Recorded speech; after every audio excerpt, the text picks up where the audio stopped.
we will start, as we always do, with your overall observations, and you want to speak a little bit about team structure.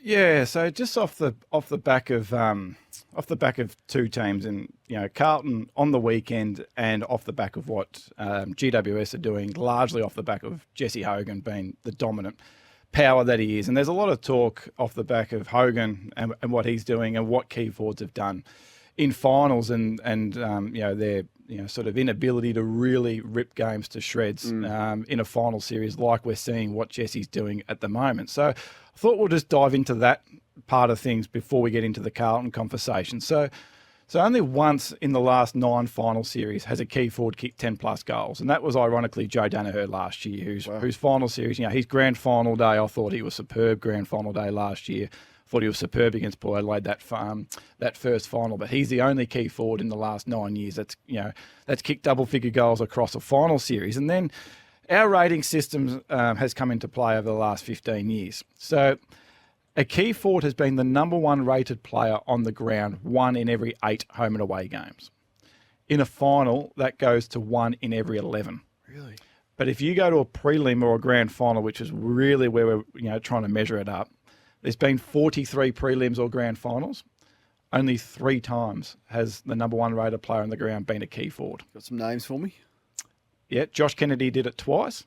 He did it in 2015 prelim against North, and did it in 2018 prelim against Melbourne, and Kurt Tippett in 2012 against Hawthorn, where they almost pulled off one of the greatest upsets in prelim final history.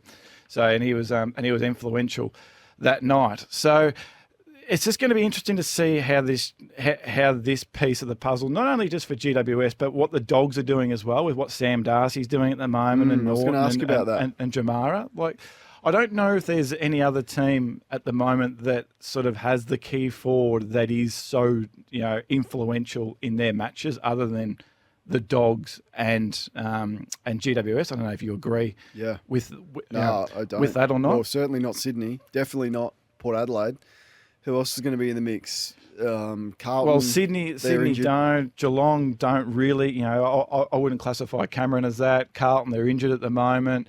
Hawthorn just get it done off the back of their ball movement and the midfield and the way they actually just generate their offense off the back of their defense.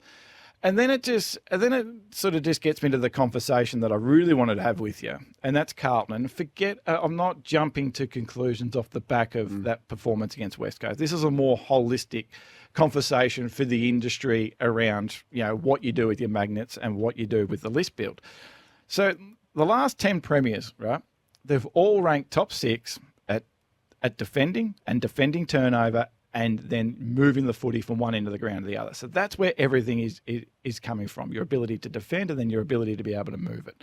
So in all due respect to these teams, and these are the sort of pin-up examples, like Collingwood last year didn't have the greatest key forwards in the competition, did they? But they got it done off the back of their ball movement, electric speed, and speed creates scores. The D's in 21, they did it off the back of Tom McDonald and Ben Brown, but it was off what their defence did and what their midfield did. Richmond in 17, the Dogs in 16, the Swans in 12, the Cats in 07, Eagles in 06. There has been teams that have had dominant key forwards, but it's all been built off the back of having a sustainable defence and a powerful defence with a midfield to go there, right? So then you look at the Dogs this year. Their profile has changed since Rory Lobb's gone down back to shore up that part of the, to sort of show up that part of the ground to actually get their midfield and forward half group to actually capitalise off that. Port losing Asava out of their D50 has actually really shored things up behind the footy, ironically. So now they look rock solid, and we'll get into them later on. What Sicily and Scrimshaw are doing behind the ball is influential. GWS aren't flying at the moment, but they've got Buckley and Taylor behind the footy that are able to defend entries should that actually go against them. Get to Carlton. And I'm going to get shot down for this, right? And I understand it hasn't stopped you before. Come at me, Carlton supporters. Come quick and come hard. Harry Mackay, centre half back. Ooh. Right? Yep. So everyone looks at it, and everyone says, the second key defender, the defensive issues for Carlton, that's the issue. No, I get that. That is the issue, right? when Harry wasn't there last year for a 6-game period and the games that he's missed this year, so the last 7 games that he's missed, Carlton are averaging close to 100 points a game, right? Mainly by playing Charlie and then playing small ball around it, right? So I'm looking at this going, okay, if Harry goes down back, and I don't think this is going to happen this year. I think this is an off, this is an off season. I don't know if you'll get as shot down as what you think for this. Do you reckon? Nah.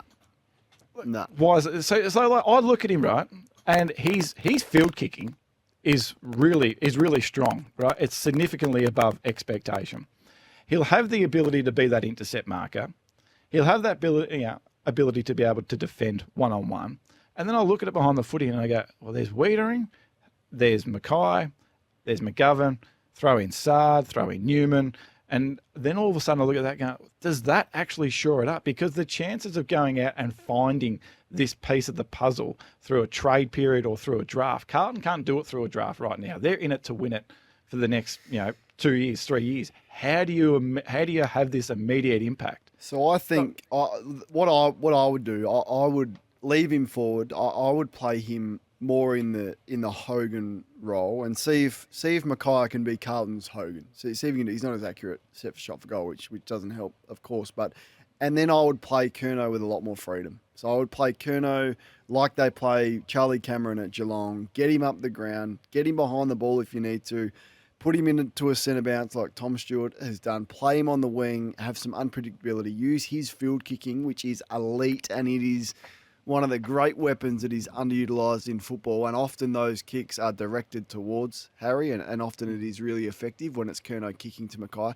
That's what I would do, and then look, but you still got the issue of shoring up your defence. I get that, but I think it's been too predictable with those two and the deep roles that they both play.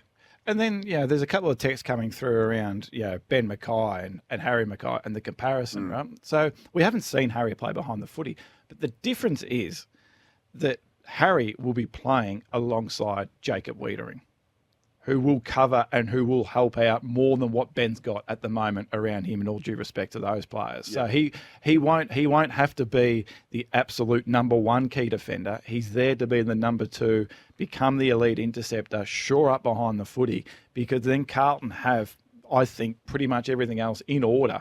Whether or not it's going to be too late this year is probably going to be too late, given that, if they win this week, they're going to be starting from outside the top 4, but something to actually look at moving forward, big picture-wise. Breaking news, Lockie Ash's one-match ban has been upheld, so he will miss this week's game against the Western Bulldogs and then be ready to go for week 1 of the finals. Whether they finish second or third remains to be seen, but clearly an important player for them in good form. The Giants tried to get him off unsuccessfully, so he will miss that 1 week. And Dan Houston set to front the tribunal. His hearing getting underway in about 14 minutes' time. We'll keep you updated throughout the evening on Sports Day as we get into your 7 main talking points, Hoyney, and Tag is back on the agenda. Yeah, so we raised this, I don't know, Kane, maybe 6 or 8 weeks ago, and just having a discussion around, are they a sugar hit, or is it a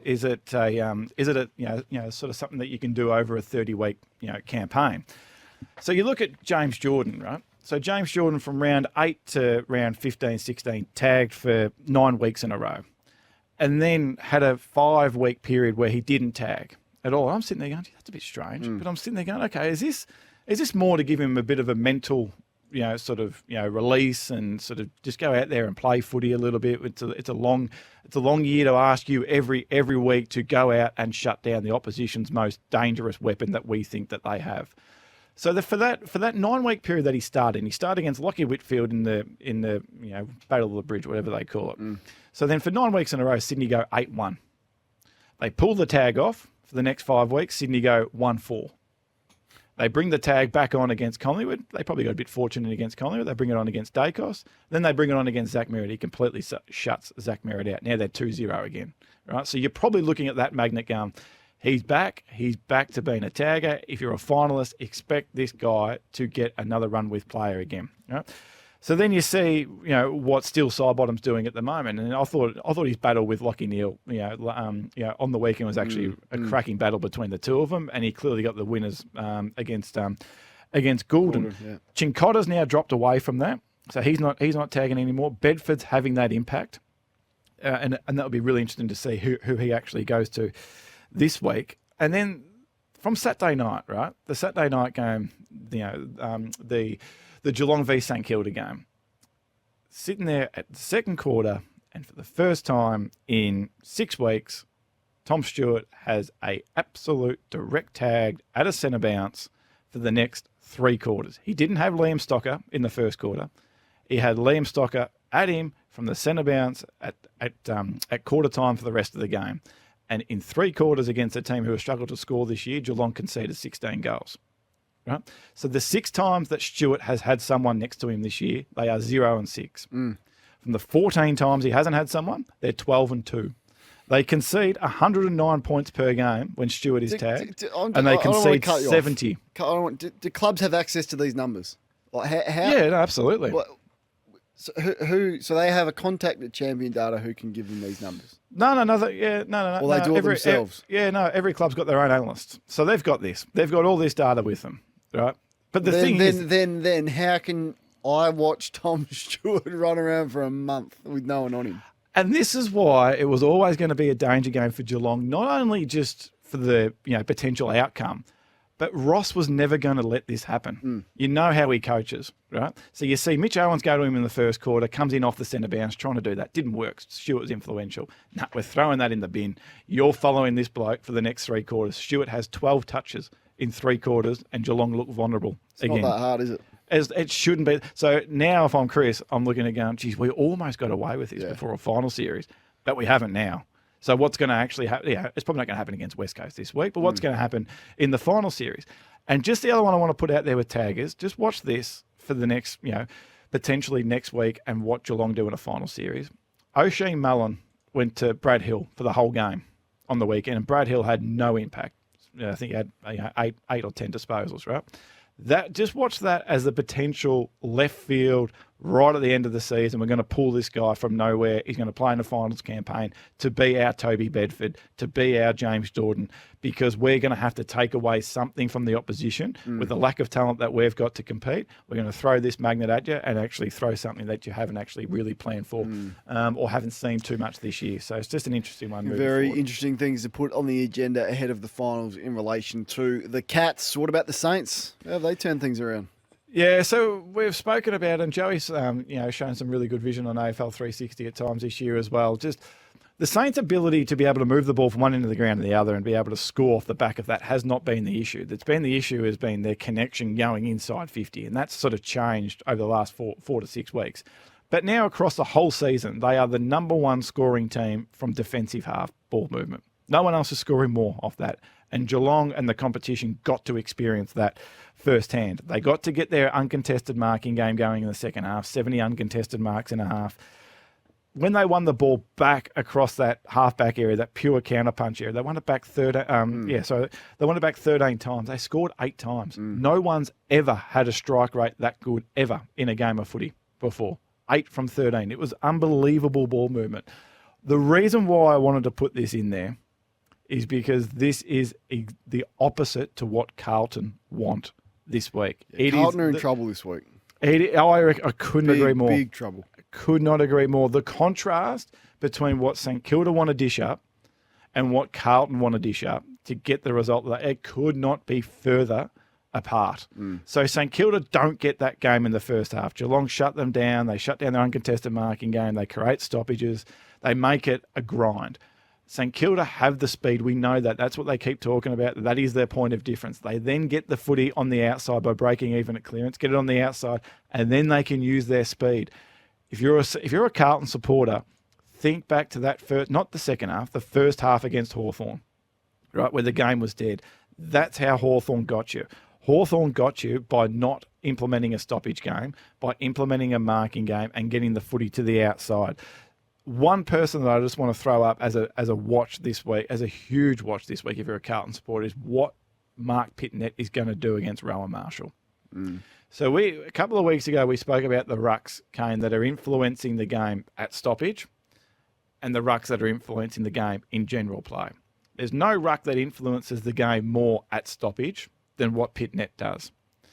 But there's not too many more ruckmen in the competition who influence the game outside of stoppage more than what Marshall does. So I'm looking at Pitnet. I'm not sure what you think about it. I'm looking at Pitnet going, okay, is he going to have the ability to go with Marshall around the ground? Marshall is going to challenge him going forward. He's kicking goals at the moment. Can Pitnet actually do that? Because I think that matchup is going to be a significant factor to determine whether or not Carlton can make It's a finals real or not. shame that De Koning's out, because I'd be really excited about that matchup. Yeah, wouldn't Marshall, it? Yeah. Marshall and De Yeah, it'd Koning be would ideal. be an absolute ripper. All right, Hoyney is in the house. We'll get onto the Blues shortly, but just before we have a spell, what's the clue for Guess Who?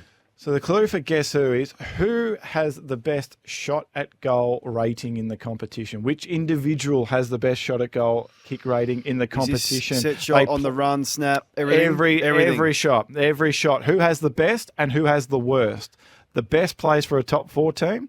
The worst plays for a top 8 team. Best and worst goal kicking shots. Now, this factors in the difficulty of the shot as well, and your Correct. expected score level. The best shot for goal in the competition. Well, the texts are coming through. Most accurate, Josh Tracy, Brett Daniels, Jesse Hogan, Kerno, Jai Amos, Tyson Stengel. Any of those around the mark? Mitch Georgiades? Yeah, so Josh Tracy, number 3. So as you said, Kane, this is taken into the degree of difficulty of the shot. So not just absolute pure accuracy. So if your degree of difficulty is 30% and you're going at 50%, you're kicking 20% above expectation. So it's measuring pure, sort of pure goal kicking. So Josh Tracy, number 3. Tyson Stengel's actually top 10 as well. Nice. Jesse Hogan slightly outside the top 10 purely because he's having such easy shots for goal. So he's actually kicking as he should with those easy shots. But the number 1 player for shot at goal accuracy this year is someone you'll be very happy with, Kane. You have been on him a lot earlier than I am. Still not 100% convinced. No, still not 100% convinced on him. Will Hayward. Will Hayward. He's 15% above where he should be this year. His teammate Chad Warner is second and Josh Tracy is third. So the interesting part, this is why I want to bring this up. There's always a reason, as you know, Kane. So of the potential finalists, only of the top 12 for accuracy, only 4 are potential finalists, right? So that's Hayward, Warner, Tracy, and Stengel. Now we go to the flip side. This is the interesting part of the conversation. So the worst kick for goal this year, based on our rating system. Can I guess? Go for it. Travis Boak. No, Travis Boak hasn't had enough shots to qualify for this. It is a Hawthorn player. The Wizard. He plays a similar role to the Wizard, but it's not the Wizard. McDonald. He plays a very similar role to McDonald. Ginnivan. Really? So Jack Ginnivan's accuracy is 13% below where it actually should be based on the shots at goal that he is taking this year. So think about the ones that are going well. There's not too many finalists that are going well from an individual perspective. Of the 11 worst kicks for goal this year, 8 of them are going to feature in September. So that's Ginnivan, Cameron, Ugle-Hagan. Amos has been hit and miss. Sam Darcy, he bounced back on the weekend. Bont. Danaher's hit and miss. Hipwood is hit and miss. Lohman is hit and miss. So unfortunately for Brisbane, there's 4 of the 11 belong to the one club. So I know Kingy's been on it. We talked about it last week. It is a thing, and it is a thing that is going to determine a lot of what happens in this final series. All right, that's good. I like it. Chris Fagan has spoken repeat. We played about 10 grabs of him on Footy Classified last night, where after losses he's just referenced goal kicking. How frustrating that would be for him as a coach, and you just highlighted those Brisbane players involved in that. Let's work our way through your 7 main talking points, and we're up to number 5, and that's the Western Bulldogs. Yeah, so I just wanted to give the Dogs a bit of a pump up. So a couple of weeks ago, I think he might have been off, Kane, when we talked about Bevo Strip Club. Right? And the Bevo Strip Club being what this midfield is actually doing. They're giving you access to first possession at stoppage, but then they're stripping you of possession and then generating their own clearance, right? So that's been on the table for a couple of weeks. Since we've actually done it, the last 2 weeks, they've lost the first possession 19 times more to their opposition, right? But they're plus 12 clearances. So this is real. This is a thing that GWS and the finalists need to be prepared for. You see Bont and these big arms being able to smother. You see Libba diving and stripping the ball off the opposition. Trelaw's a gun at it. Richards is a gun at it. English is able to get involved in it when he's there. Sam Darcy's been able to do that as well. And I look at the Dogs, and this is going to sound stupid. This potentially could sound stupid. I think that personally, I don't do tipping, right? But if I was to do tipping heading in, I think that they're the ones that are absolutely potentially going to win this flag this year. Really? And they're going to do it from 6th, right? So this is their profile. This is a man. This is a man who says that he doesn't talk about things changing until you see it changing, or whatever the words you are that you use. I'll back history until history changes. Hoyney. And this is why. History is not on ladder position. History is on our data, right? So in terms of, this is the game, right? This is why their profile is just ridiculous. They are number 2 for turning possession into a score, and they're number 1 at denying that, right? There's only ever been 2 teams that have been number 1 and number 1. One won a flag by 120 points, and one won a flag by 80 points. So tell me why they are not even certain to play finals. Tell me how that is possible. So this is the season that we're having, right? And I've said this to a few people over the last couple of days, and they go, but they might miss. And I said, yeah, I know, they could miss. So I'm looking at it going, so they've got a top 3 turnover game and clearance game. Their offensive ball movement's number 1. They're number 2 at defending ball movement. They're number 1 for territory, and their work post clearance is number 1 in the comp. It is clearly the best profile in the game this year. If they get this win, this is why I might sound silly, right? And you might be laughing at me next Tuesday when we're on here if they've lost to GWS, that they've missed finals, right? But having a look at the big picture, right? If they win this week, their path to September for a bottom 6 team, so for a bottom 4 of the 8, could not have a better path than what they would have. Tell me. They would play the MCG against Hawthorn, which would be one of the great elimination finals, right? I'm just thinking, but then they would potentially get Geelong in a semi-final, because Geelong would only need to make up around about 40 or 50 points on GWS this week to overtake them. Would that? I know that'd be at the MCG, right? So they would go Melbourne, Sydney, to play the Sydney or GWS, and back to Melbourne. So the travel factor for the Dogs wouldn't be a thing. Right? Off the back of that profile, they've had one slip up over the last 6 weeks, and that was a danger game against Adelaide. Adelaide played well; they didn't play too well. A bit of inaccuracy at times as well. But what this profile is doing, we could have and we'll talk about this next Tuesday. We could have a September campaign heading in, where potentially the 3 best profiles in the game will be sitting 5th, 6th, and 7th. It's a weird year. Weird things can happen. You could easily see Port Adelaide and Geelong losing the first final, and then getting knocked over the following week by hotter teams like a Hawthorn or a Western Bulldogs. Not so much, because I reckon Port are going well. And we'll talk about Port coming up now. I reckon Port are actually going well. I reckon Geelong are the ones that are clearly the most vulnerable to be able to go out in straight sets. So getting on that side of the draw is going to be critical for the Dogs or Brisbane or whoever it actually might be. But just putting that out there. And then just the last one before we finish, I know everyone's talking about Sam Darcy, something a little bit different. This is why I think he's going to be a point of difference. The last 2 weeks, he's won 24 contested possessions in the forward half of the ground, right? Outside of the stoppage work. That has never, ever been done by a player in our 25 years of doing this. 24 contested possessions in the forward half in general play. Never been done in a 2-week period. So, ironically, our good mate Sammy Landsberger, mad dog supporter, Landsberger family, a mad dog supporter. Had to get that in there for him and his family. So hopefully that goes down that line. A quick word on his team, Port Adelaide, Hoyney. Yeah, so I just want to give Port Adelaide a bit of love for what they're doing defensively, which we weren't able to actually say really at any stage last year, even despite when they were winning, 12 or 13, whatever, how many games in a row last year. So over the last 6 weeks, they've got the second best D50 in the competition. I keep talking about how much better I think it looks without Asava down there, and they look a bit more mobile, sort of behind the footy. number one for points against. Their clearance game is up and going. Their pressure game's the best in the competition, and their ball movement, both offensively and defensively, is top 6. So this profile is real, and it's probably the most real that it's been since 2020 to 2021. I just want to talk to you quickly about the Houston thing, right? Yes. So Houston, what is this going to do, right, for the number one corridor team in the competition? That is how they play. Well, this bloke is the third highest rated player in the comp off our 100x rating system, off the back of being the third highest rated player in the comp last year. This guy has the number one kick rating in the competition. When he goes short, he's the third best kick in the competition. When he goes long, he's the fourth best competition. So he gets you both ways. And then exiting D50, he's the second best kick in the competition.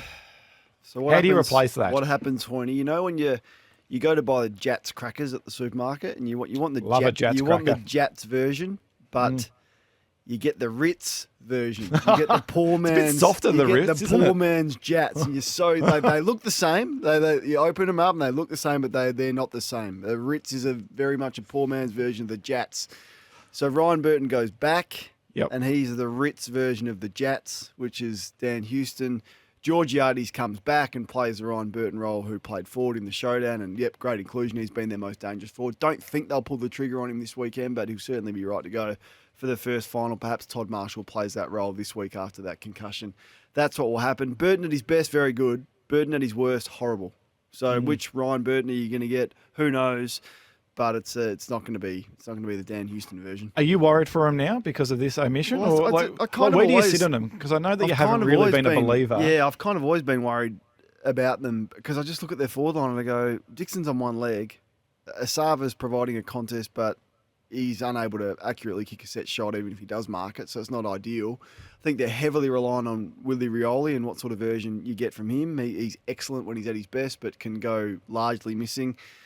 And then you've got Zirk Thatcher, who I'm just not sold on across half back, but I did see them play extraordinary football against Sydney. The game against the Western Bulldogs was really good. The second half against Carlton was amazing.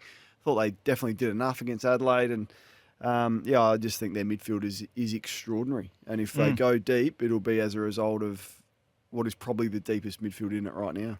If they finish second, they're in it up to their eyeballs, aren't they? GWS. I mean, you could see them winning that first final against GWS, albeit I think they're a difficult proposition and Geelong torched them last week, or even Geelong would even be better. So that's where I see them. Just a quick word on Brisbane before we get to who the coaches missed. Yeah, so we know that they have accuracy issues at the moment, but their work at defending D50 stoppages or the opposition's forward 50 stoppage has killed them at times this year, and it killed them on the weekend. AFL average is that you concede roughly about a goal a game from an opposition forward 50 stoppage. They give up 20 points on the weekend to Collingwood in a game that's decided by a point. They give up 13 points to GWS in a game that's decided by a couple of goals. Earlier on in the year, Hawthorn exposed them by kicking 3 to 4 goals in that game. Collingwood exposed them early on in the year by kicking 4 goals. Freo early on in the year exposed them in that area of the ground. It's killing them. It's something, I know that the accuracy component is real, but this is something that should be easy to defend. Similar to Carlton, this isn't a trend across every game, but it has got them at times this year against opposition small forwards or an opposition nimble and quick forward line that's been able to really sort of expose their small defenders outside of Brandon Starcevich in that area. Do you see a path for them? You've spoken about the Western Bulldogs, a path through to the grand final. Do you see a path for Brisbane? Two best profiles in the game at the moment are Brisbane and the Dogs, closely followed by Hawthorn. That's why this season is so weird. The hardest thing for them, unlike the Dogs, is that the Dogs might have a path that prevents travel. Brisbane don't have that path, regardless of what happens. Right. It's going to be a hard ask. Hoyney, fly through the 5 players that the coaches missed according to your rating system. So these are the underrated performers from the weekend because the coaches are hiding their coaches' votes for the next 2 weeks, so we don't have access to that. So just a couple of underrated performances from the weekend. So Brent Daniels got all the credit, Hogan as well. Thought Tom Green's second half was unbelievable. 27 disposals, 16 contested possessions, 10 clearances. Second time that's ever been done in a half of footy, so well done to Tom Green. Lawson Humphreys on Saturday night was unbelievable in terms of what he was able to do. He was actually the number 1 rated halfback flanker from the weekend just gone with his 23 disposals, his ability to be able to intercept, use the ball, then create scores off that. So interesting what he's doing at the moment. Seems to be a lock in that team. Jack Scrimshaw, we've mentioned him a couple of times on this show this year. I think he's flying under the radar. I know Sicily gets a lot of the credit and the midfield and the forwards get a lot of credit. What this guy's doing as their second or third key defender has been fantastic. He's now a top 50 player across the season, has a perfect balance in his ability to be able to win the footy and then be able to use the ball.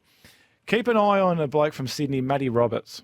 So his last 5 weeks, he's actually a top 40 player in the competition with what he's doing. His ability to be able to use the ball and be creative and be able to sort of, get some ball movement going for the Swans has been significant. He was the 5th highest rated general defender on the weekend. And then just to finish off, fascinated with where Toby Bedford goes on the weekend.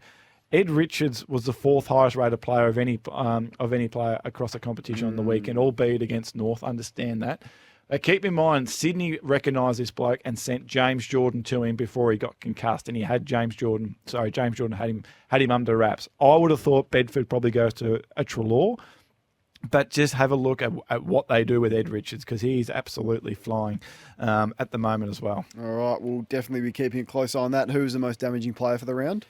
No surprise, Brent Daniels, 2nd highest rated game by any player this year. Absolutely phenomenal. His ball use was miles ahead of anyone else. In fact, his ball use this weekend was the second best by any All-Australian player team? Your in a game. Team? He will be. He will be in our All-Australian team. We'll drop that in probably next week. I think we'll probably drop that. Let's do that next Tuesday. Yeah, we'll drop that. And your gem? And then the gem. So one for Hawk supporters. The Hawk supporters like me this year, so they'll probably like me even more here. So they've won. You were on them when they were 0-5. I think they've got long memories. Yeah, I'm glad that they do. Yeah. Some people have long memory. You spoke about their post-clearance ground ball, even when they were 0-5. Some people have long memories for the negative, Yes. but that's okay. So they've won 4 of their last 5 games by 10-plus goals. That's only been done by 5 teams over the last 16 years. All 5 of them have gone on to make a prelim. Wow. So just keep that in mind if you're Hawthorn. And then if you're Essendon, that's now the 8th time you've lost a game this year when having more inside 50s. No one has done that more in a season this year other than Fremantle in 2001. So only Freo from 23 years ago have done what Essendon have done this year. Another blow for the Bombers fans. Hoyney, brilliant, mate. You go take care of yourself.